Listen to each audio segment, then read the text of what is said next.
What's up, guys? How are you? Welcome into another episode of the Daily Juice Podcast. My name is Matt Perrault. You guys can follow me across all socials at Sports Talk Matt. The podcast for Tuesday here. What is it? July the 9th? July the 9th here. Forget what day it is. It's vacation time. I'm all out of sorts.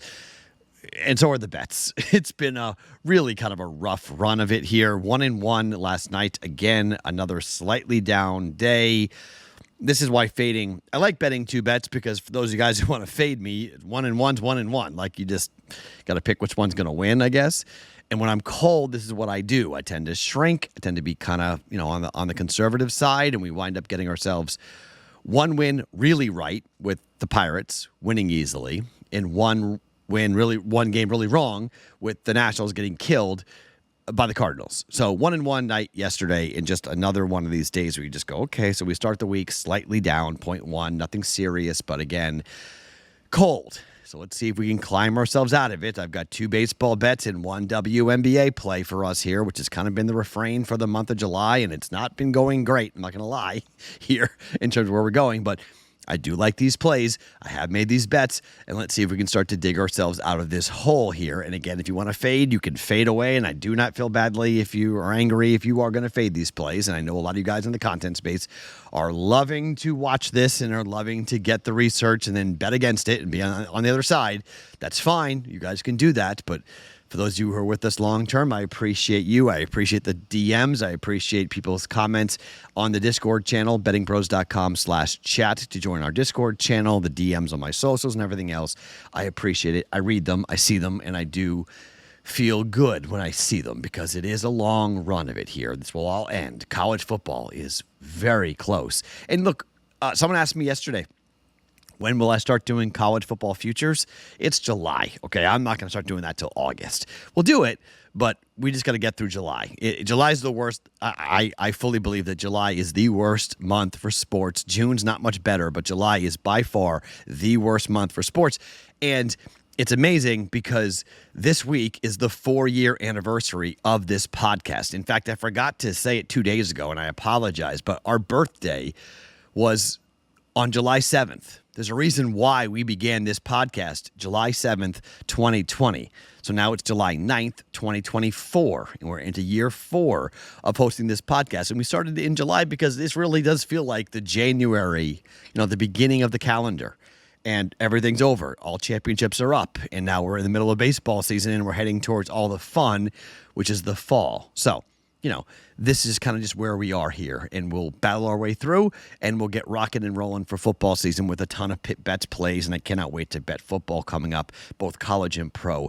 It's going to be a lot of fun. I'll have 1 million futures in college football, 1 million futures in the NFL to bet and get rolling with here shortly, but just not tonight. For tonight, let's start with the WNBA, and let's start with the game. There's only one game on the docket, and that's Minnesota at Los Angeles. The total for this game is 156. It was 7.5 at open. It's been bet down to 5.5. It was 156.5. It's been bet down to 156, and I'm going to follow that here. I do think that the LA Sparks are live to cover the number, but I think we can take the 156. I think we can play the under. Well, why? Well, if you look at the way these teams have played up against each other, 8-2 to the under over the last 10 games when these two teams have played against each other. Minnesota is 9-6-1 to the under this year. The LA Sparks are 9-8 to the under this year. LA Sparks have had 3 of their last 4 games go under. The Minnesota Lynx have had 4 games in a row go under. This is just following numbers and following trends, and it's how I bet. You guys often ask, like, Matt, how do you bet? I'm a trend better, okay? I'm a numbers guy. Does the number that happened yesterday have any indication or any evidence to impact tomorrow? No, it does not, okay? And there are plenty of people that say bet against the trends, bet against the streaks, all those things, and it's fine. I'm not one of them, okay? Sports betting's hard enough, so I tend to look at and try to see how the numbers are going to play out, and is there some common ground? 2 teams that are unders, that play under against each other. They have a lot of under numbers to show for it, so I'm going to go ahead and bet the under 156 for 1.1 units. Minnesota, LA, under 156 for 1.1 units. Okay, Major League Baseball. Braves, let's talk about the Braves. Braves at Arizona. Zach Gallen is a really good pitcher, okay? We've known this for a while. Chris Sale is pitching here. He was supposed to pitch yesterday. He's pitching tonight for the Atlanta Braves. The total was 8.5, and then they put Chris Sale in, and it dropped immediately to 7.5. Now, they're playing right now, and it's still what? It is currently 1-1, bases loaded, bottom 6. So chances are this game will stay under, but if it doesn't, that'll be the first time in 7 games that an Arizona Diamondback game has stayed under. They are on a red-hot streak, 8-2, would be 9-2 over the last 11 games for them to go to the over. Arizona is 24-19 to the over at home, but the Braves are an under machine. If this game goes under, which it might, if it goes under, that's 3 straight. It's 5 out of 6, and it will be 9-1-1 to the under over the last 11 games for the Atlanta Braves. On the road, they'll be 25-15-3 to the under if this game tonight goes under. And with Chris Sale pitching here tonight for the Atlanta Braves, I think we just kind of stick with it here, and I think we stay with the under and stay with what Atlanta is doing on the road and bet the under 7.5. Zach Gallen, as we know, has been a much better pitcher at home throughout his career, and really just, the last 2, 3, 4 seasons. You can count on Zach Gallen to be a really good pitcher at home. Not great on the road, but at home, he's just a different cat. He's just a different guy with just better stuff. He's more comfortable for whatever reason. Charlie Morton was supposed to start this game, but I've got Chris Sale listed as the pitcher after getting scratched yesterday, so I think we're safe to go ahead and do this. Zach Gallen at home in his last start, 6 innings, no earned runs, a 3-0 shutout of the A's, a 3-0 loss, 7 innings, 3 earned runs against Miami. An 8-3 loss to Detroit in his start back on the 18th. That game did go over, but 5-0 against St. Louis, 6 innings, 0 earned runs. At home this year, Zach Gallen's got a 1.72 ERA. On the road, it's 4.65. Just a different pitcher at home. We know Chris Sale's been really good at times. I mean, Chris Sale's blown up at times as well, and it's been kind of like a, oh my gosh, situation for Chris Sale. But for the most part, I'm going to bank on him being the Chris Sale that could very well get the start in the All-Star game and a guy for the National League, which is, rather crazy if you stop and think about that. But, they're giving him an extra days of rest, trying to extend him a little bit further on if they can, and they may be good. He's 11-3 with a 2.71 ERA. On the road, a 2.7 ERA with an opposing batting average of 200. Dead arm is definitely a question and a worry for him, so that maybe like you take the Diamondbacks here and say, hey, Arizona's going to win. Chris Sale might be ailing, but I'm going to expect him to be good enough today. We're going to take Chris Sale and the under 7.5 at -120 for 1.2 units. And finally, I'm going to fade Bobby Miller. Dodgers are on the road. Bobby Miller on the road has a 9.64 ERA.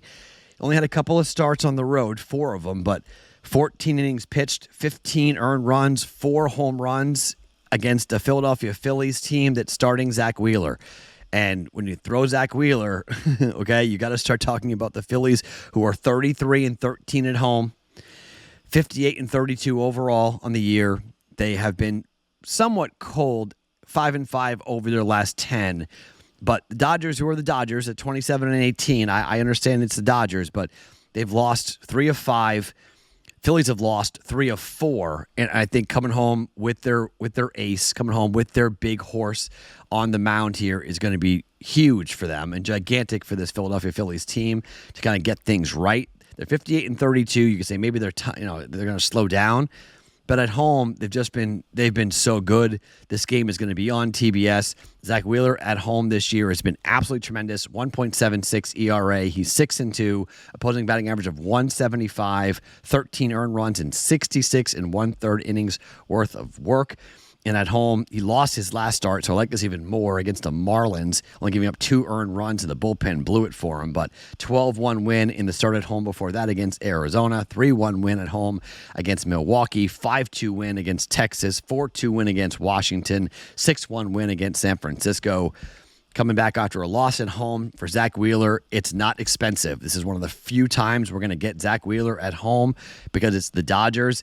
It'll be a short price, -135, 1.35 units on the Phillies to win against the Dodgers.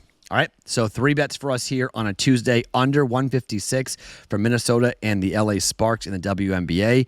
We're going under 7.5 for the Braves at the Arizona Diamondbacks, and we're taking the Phillies on the money line up against the Dodgers for 1.35 units. Fade away if you would like. My name is Matt Perrault. Follow me across all socials at Sports Talk Matt every single morning. You know where to find us here at the Daily Juice.